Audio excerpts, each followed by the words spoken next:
Halo teman-teman, dalam video kali ini kita akan mereview bracket lampu tembak ataupun tempat dudukan lampu tembak D2 laser dan lain sebagainya teman-teman.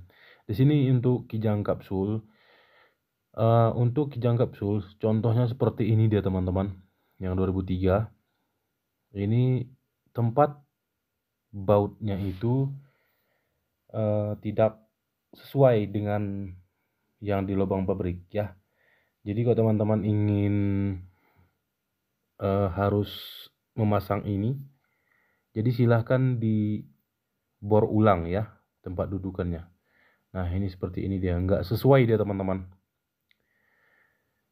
Kalau mungkin untuk mobil lain sesuai ya, dan sudah memiliki bumper tambahan di depannya itu sesuai, oke-oke aja. Dan kita contohkan D2 laser itu nggak bisa dan susah untuk memasangnya ya teman-teman ya. Jadi tampilan seperti ini. Intinya teman-teman, kalau untuk bawaan mobil lalu teman-teman memesan bracket seperti ini, mending saran kami itu kalau bisa dirakit ya dirakit. Kalau nggak bisa ya seperti ini, nggak bisa. Akhirnya bracket ini kami jual kembali ya teman-teman ya. Ini dia.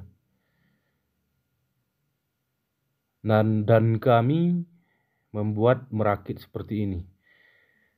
L untuk pintu, lalu ada bracket universal dan kami pasang seperti itu.